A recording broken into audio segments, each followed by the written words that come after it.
តារៀនកញ្ចក់នៅអាមេរិកហើយនឹងរៀននៅស្រុកខ្មែរខុសគ្នាមិនបាញ់ខ្ញុំនិយាយថារៀននៅស្រុកខ្មែរល្អជាងខ្ញុំរៀនថ្នាក់កញ្ចក់2ថ្ងៃចឹងទៅក៏ជិតធ្វើវីដេអូឲ្យបងប្អូនមើលហើយនឹងឆ្លើយសំណួរខ្លះៗដែលបងប្អូនបានសួរខ្ញុំតែខ្ញុំទៅរៀនថ្នាក់កញ្ចក់បន្ថែមនៅណាធម្មតាអ្នកណាគេហៅថា master អ្នកដែលធ្វើកញ្ចក់ស្អាតណាភាគច្រើនគាត់មានខ្លះបើកដើម្បីបរៀនភាគច្រើនគឺគេដើរបរៀនតាមរដ្ឋគ្រូរបស់ខ្ញុំទៅរៀននេះគឺគាត់មកពីកាណាដាហើយគាត់មាន class នៅ Texas អញ្ចឹងទៅខ្ញុំត្រូវជិះពីរដ្ឋខ្ញុំមក Texas ដើម្បីរៀនមុនទៅរៀនគឺខ្ញុំទៅទិញអីញ៉ាំសិនព្រោះអីពេលយើងទៅរៀនហ្នឹងគឺយើងរៀនមួយថ្ងៃពេញហ្មងខ្ញុំអត់ចេញទៅក្រៅទេព្រោះបើខ្ញុំចេញក្រៅចន្លងយើងខាត់ពេលរៀនយើងរៀនតែ2ថ្ងៃអញ្ចឹងហងអញ្ចឹងទៅព្យាយាមនៅក្នុងហ្នឹងឲ្យបានយូរធ្វើមិនបានដឹងថាគេមាន class បើកបរៀនចោលឬក៏ master ហ្នឹងមានច្រើនបងប្អូនតែគេបើកថ្នាក់បរៀនគឺគេផុសតាម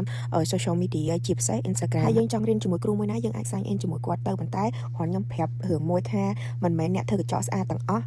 គាត់ចេះបរៀននេះអ្នកខ្លះធ្វើកញ្ចក់ស្អាតតែគាត់ចេះបរៀននេះអញ្ចឹងប្រយ័ត្នរឿងហ្នឹងបន្តិចបងប្អូនមុនសាយអីគួរតែធ្វើ research អីបន្តិចមើលដែរថាគាត់បរៀនល្អអត់គឺខ្ញុំត្រូវចាប់ផ្ដើមរៀបចំអវ៉ាន់ទុកខ្ញុំដាក់ដោតខ្សែភ្លើងដាក់ដោតអីរៀនភាគច្រើនយើងត្រូវយកអវ៉ាន់ផ្ទាល់ខ្លួនរបស់យើងមកដូចជាទ្រាឬអីចឹងប៉ុន្តែសម្រាប់អវ៉ាន់កញ្ចក់ឬ product អីដែលយើងត្រូវធ្វើថ្ងៃហ្នឹងគឺយើងបាច់យកមកគឺគេមានឲ្យយើងស្រាប់មិនក៏រៀននៅស្រុកខ្មែរល្អជាងថ្នាក់ដែលខ្ញុំមករៀននេះគឺខ្ញុំចេះធ្វើឲ្យបងប្អូនប៉ុន្តែខ្ញុំមករៀនបន្ថែមដើម្បីឲ្យដឹងពីរបៀបឬ technique ថ្មីក្នុងការធ្វើឲ្យវាកាន់តែស្អាតជាងមុនទៀតអ្នកចេះសោះគឺខ្ញុំអត់ recommend ឲ្យមករៀនថ្នាក់ចេះហេពួកអីវារយៈពេលខ្លីហើយថ្លៃទៀតក្នុងថ្ងៃនេះខ្ញុំចំណាយលុយ$500ដើម្បីរៀនថ្នាក់នេះអញ្ចឹងធម្មតារៀនមួយថ្ងៃគឺអត់ចេះហេសម្រាប់អ្នកអត់ចេះសោះអញ្ចឹងទៅវាខាត់ពេលវេលាខាត់តលុយអញ្ចឹងសុខចិត្តយកលុយហ្នឹងទៅរៀននៅស្រុកខ្មែររយៈពេលវែងតិចវាអស់ថោកជាងហើយយើងបានចំណេះច្រើនជាងពេលខ្លះមករៀនថ្នាក់ចេះហើយបើប៉ះគ្នាច្រើនវិញគឺរៀនចាប់អត់សូវបានឯងខ្ញុំសំណាងមែនតើខ្ញុំមកខ្លះលើកនេះហើយមានគ្នាតែ6នាក់អីគឺរៀនឆាប់យល់គ្នាហើយ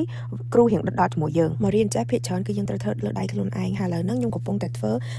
deep clean manicure ដោយសារតែខ្ញុំមករៀនហ្នឹងគឺអំពីgelអញ្ចឹងត្រូវធ្វើ cuticle ហ្នឹងឲ្យស្អាតឬក៏អ្នកខ្លះគេហៅថា Russian manicure ខ្ញុំចង់រៀនហ្នឹងយូរហើយពេលមកបានរៀនចេះហើយគឺសប្បាយចិត្តមែនតើអញ្ចឹងពេលដែលខ្ញុំកាត់សាច់កាត់អីហើយគ្រូខ្ញុំមកប្រាប់ពីរបៀបលាប gel ហើយលាប gel នេះមិនលាប gel ធម្មតាហើយគឺហៅ soft gel អញ្ចឹងពេលដែលយើងកាត់សាច់ហ្នឹងហើយយើងលាប soft gel ហ្នឹងគឺវាចេញបែបនេះបងប្អូន it's so clean សាហាវហ្មងខ្ញុំសូវពេលធ្វើហ្នឹងឬគឺដល់ម៉ោងបាយហ្មងអញ្ចឹងពួកខ្ញុំ take a break បន្តិចហើយបើខ្ញុំចូលដល់កញ្ចក់មួយទៀតមុនហ្នឹងធ្វើកញ្ចក់នៅលើដៃយើងធម្មតាឥឡូវនេះគឺយើងធ្វើ builder gel សម្រាប់ដាក់